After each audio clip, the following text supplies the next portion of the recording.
네, 여러분 안녕하세요. 박영주 변호사입니다. 여러분, 오늘은 임대차 계약의 계약 갱신 청구권과 관련된 새로운 판례를 소개하려고 이렇게 영상을 켜게 됐습니다. 임차인의 계약 갱신 청구권과 관련해서 사실 그동안 판례가 없었기 때문에 너무 많은 혼란이 있었어요. 특히 가장 혼란이 많았던 부분이 뭐냐면 임차인이 계약 갱신 청구권을 행사해서 계약기간이 2년 추가 연장이 돼서 2+2로 이제 4년을 거주를 할 수 있게 하는 법이 임대차 3법으로 만들어졌었잖아요. 그런데 최근에는 임차인들이 4년의 기간을 다 채우지 못하고 계약 갱신 청구권을 행사한 이후에 중도 해지하고 내가 나가겠다고 이야기하는 경우에 임차인의 주장대로 임차인이 계약 해지 통보를 하고 3개월 뒤에 언제든지 나갈 수 있는 것인지, 아니면 계약이 2년으로 연장이 되었고 계약서에도 2년의 계약기간이 연장됐다고 기재가 됐기 때문에 계약기간은 무조건 2년이 된 거고 중도 해지 권한이 인정되지 않는 것인지, 이 부분에 대해서 사실 그동안에 굉장히 많은 혼란이 있었습니다. 임대차 3법이 만들어진 이후에 판례가 나온 게 없었기 때문에 임차인의 말이 맞다는 견해와 임대인의 말이 맞다는 견해가 있다가 작년 4월에 서울 북부지방법원에서 최초의 판결이 나왔었죠. 그때는 임대인의 편을 들어서 계약 갱신 청구권을 행사해서 계약기간이 2년으로 연장이 된 경우라 하더라도 계약서를 작성해서 영시적으로 계약기간을 2년으로 정했다면 임차인의 중도 해지권은 인정되지 않는다라고 판결이 나왔었어요. 그 사건이 항소를 해서 항소심으로 넘어가게 됐고요. 그 항소심 법원의 판결이 올해 1월에 나왔습니다. 그런데 이 판결에서는 1심의 판결을 완전히 뒤엎고 임차인의 손을 들어주는 판결이 선고가 됐는데요. 그러니까 임차인의 중도 해지권이 인정이 된다라는 취지의 판결이 나왔다는 거죠. 임차인은 자기가 나가겠다고 이야기를 하면 3개월 뒤에는 언제든지 나갈 수 있다라는 취지의 항소심 판결이 선고가 된 겁니다. 저한테 이 항소심 판결을 리뷰해달라는 요청이 정말 많이 들어왔었어요. 오늘 제가 서울고등법원의 이 판결문을 직접 가지고 왔습니다. 1심 법원과 뭐가 바뀌었는지를 오늘 여러분들에게 한번 소개를 해보도록 하겠습니다. 저는 사실 1심 법원의 판결이 맞다라고 해서 1심 법원의 판결을 지지하는 영상을 올린 적이 있었기 때문에 더욱더 이 고등법원의 판결이 어떤 이유로 이런 판결이 나오게 됐는가가 너무 궁금했었고요. 사실 판결문을 다 읽어본 이후에도 이 판결문의 내용이 맞다라는 확신은 들지 않습니다. 대법원까지 가봐야 좀 알지 않을까 싶고요. 이 판결문을 제가 대략적으로 봤을 때 계약 갱신 청구권을 행사해서 계약기간이 연장된 경우에는 묵시적 계약 갱신의 내용을 준용하도록 법이 그렇게 되어 있잖아요. 근데 묵시적 계약 갱신 같은 경우는 그동안에 많은 판례들이 축적이 되어 있었단 말이에요. 그런데 기존의 묵시적 계약 갱신 판례와도 배치되는 내용이 상당히 들어있는 판결문이어서 사실은 좀 의아하긴 합니다. 첫 번째로는요, 이 판결의 사실관계를 한번 다시 짚어봐야 하는데요. 내가 계약 갱신 청구권을 행사해서 계약 갱신을 하고 싶다라고 요청을 할 수 있는 기간이 제한이 되어 있잖아요. 법에서는 임차인이 계약 기간 만료 6개월 전부터 2개월 전 사이에 내가 계약 갱신 청구권을 행사해서 계약 갱신을 하겠습니다 라고 이야기를 해야 계약 갱신 청구권 행사를 한 거라고 보고 있어요. 그런데 이 사건 같은 경우에는 계약 갱신 청구권을 행사해야 되는 그 기간을 지나서 행사를 했단 말이에요. 그래서 1심에서는 이거는 계약 갱신 청구권 행사가 아니라 묵시적 계약 갱신이다 라고 보고 이제 결론을 내렸던 건데요. 이 판례에서는 6개월에서 2개월 사이라는 그 기간을 지키지 못했다 할지라도 이거는 계약 갱신 청구권을 행사한 게 맞다라고 결론을 내렸어요. 새로운 계약으로 볼지 계약 갱신 청구권 행사를 한 계약으로 볼지에 대한 법적인 판단이 달라지게 된 건데요. 1심에서는 그 요건을 충족하지 못했기 때문에 묵시적 계약 갱신이라고 봤다면 항소심에서는 요건을 지키지는 못했지만 주택임대차보호법이 임차인을 보호하기 위한 법이기 때문에 임차인들이 계약 갱신 청구권 행사를 위한 계약서다라고 쓴 그 문헌 자체를 인정을 하는 게 임차인의 보호를 위해서 더 타당하다라고 봐서 요건을 지키지 못했음에도 불구하고 이거는 계약갱신 청구권 행사에 의한 재계약이 맞다라고 본 겁니다. 이 주택임대차보호법이라는 게 임차인을 위해서 만들어진 법이다. 이 부분을 가장 중요하게 봤다라는 건데요. 물론 주택임대차보호법이라는 게 실제로 임차인을 보호하기 위해서 만들어진 법이 맞지만요. 임차인을 보호한다라는 것의 입법 취지는 임차인들에게 안정된 주거 환경을 제공하겠다라는 그 취지가 가장 강력한 거거든요. 그러니까 주거 환경을 안정적으로 보호한다는 거는 임차인에게 4년의 주거 기간을 안정적으로 보장을 해주겠다라는 뜻이지, 사실 언제든지 임차인에게 이사의 자유를 보장하겠다라는 그런 뜻으로 이 계약 갱신 청구권이 들어온 건 아니었거든요. 그런데 고등법원에서 이런 입법 취지를 좀 더 확장하는 취지의 판결을 내려가지고 저는 조금 의아하다라는 생각이 들었어요.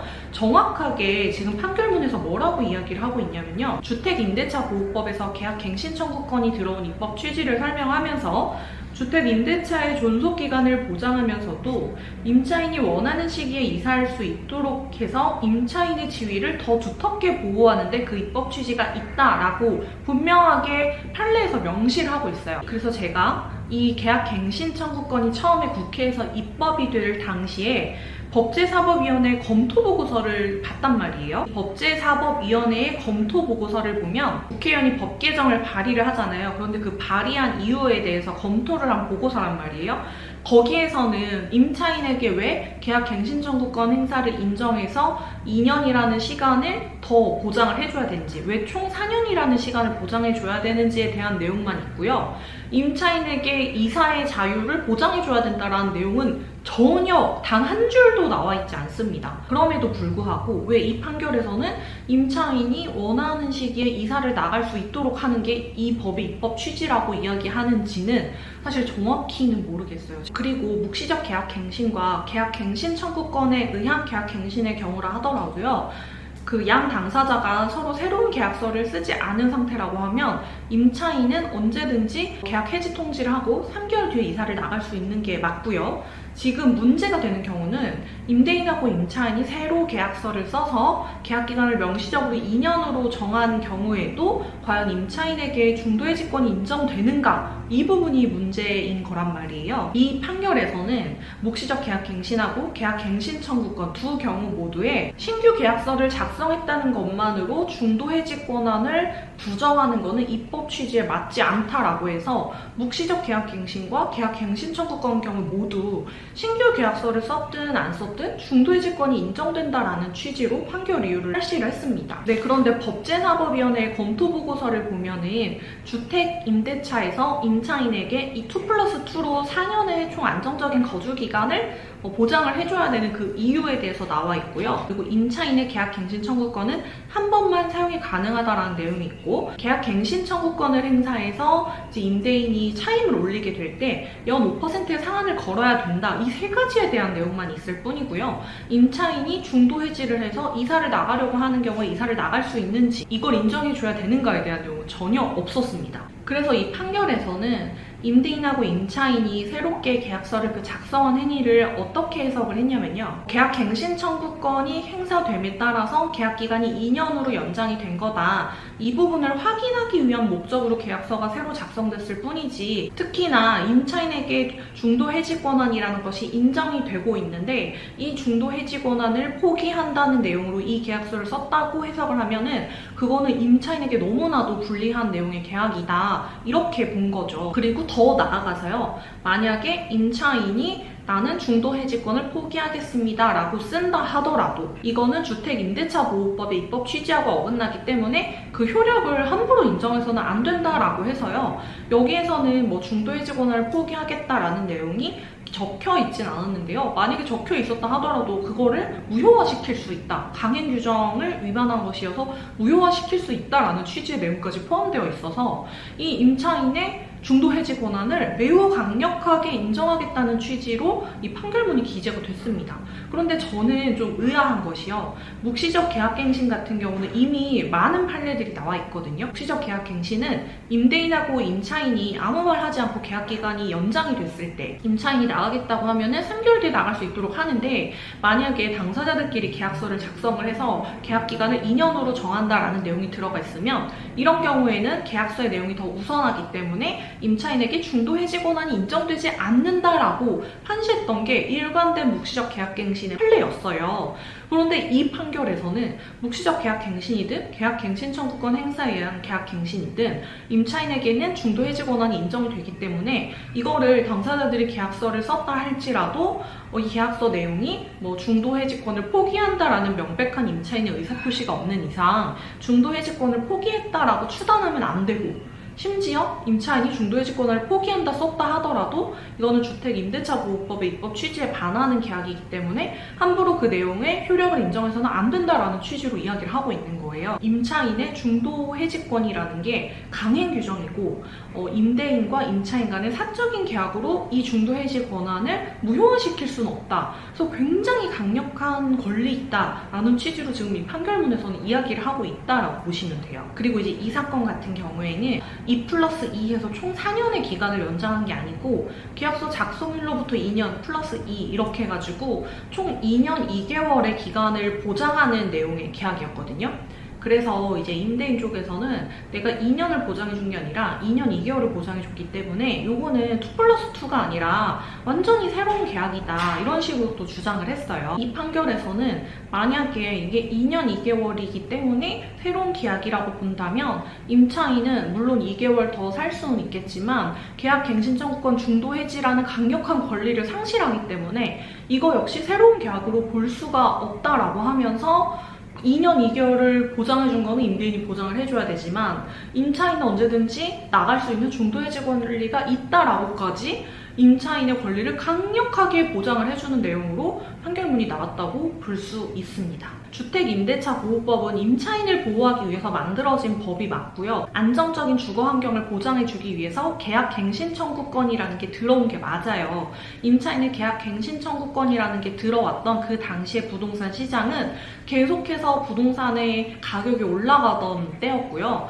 임차인들이 이사를 나가려고 하면은 전세금이 계속해서 올라가는 그런 상황이어서 임차인들이 새로 이사갈 집을 구하기가 어려운 그런 시절이었기 때문에 국회의원들은 임차인들의 안정적인 주거 환경을 보장해야 된다에 엄청나게 집중이 되어 있었어요.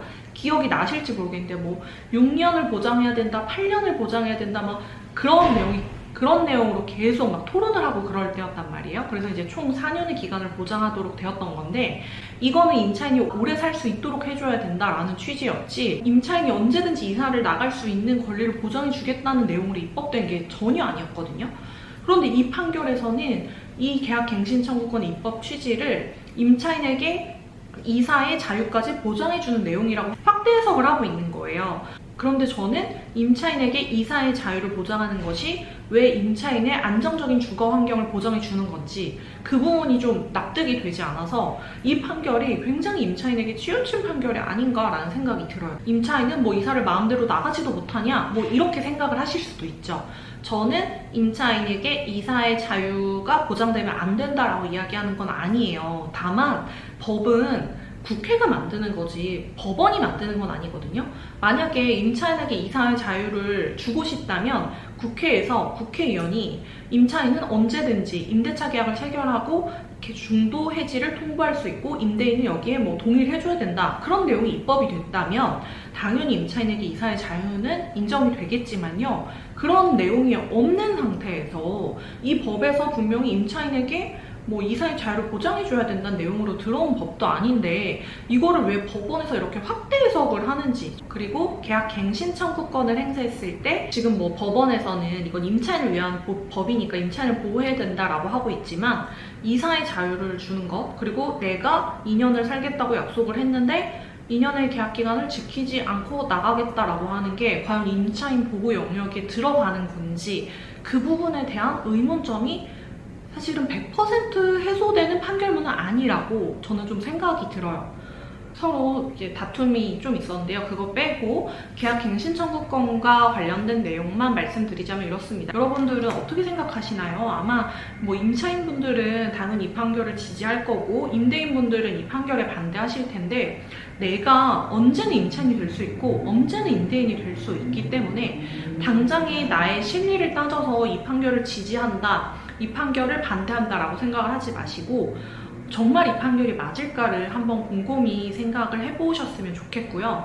저는 이거는 법원에서 해결할 문제가 아니라고 보고, 애초에 국회에서 이 법을 입법을 할 때 임차인들이 4년의 주거 기간을 전부 다 채우지 못하고 나갈 경우에는 어떻게 할 건지를 법에서 좀 더 자세하게 명시를 했었어야 하는데, 이거를 명시하지 못하고 급하게 입법을 했던 국회에 애초에 좀 문제가 있지 않았나라는 그런 생각이 듭니다. 그런데 또 한편으로는 지금은 부동산 가격이 떨어질 때이기 때문에 임차인들이 막 나가려고 해서 이게 문제가 되는 건데요. 몇 년 전으로 돌아가서 막 부동산 가격이 올라갈 때는 임차인들이 아무도 이사를 나가려고 안 했었거든요. 그때는 이런 문제가 없었어요. 어쨌든 이제 시장이 바뀌면서 생기게 된 문제인데, 이것에 대한 피해를 고스란히 좀 국민들이 받고 있지 않나라는 생각이 드는 판결이었던 것 같습니다. 궁금하신 거 있거나 의견 있으신 거 자유롭게 댓글 써주시고, 오픈 채팅방도 열어놓을 거니까 궁금한 거 질문해 주시면 감사하겠습니다.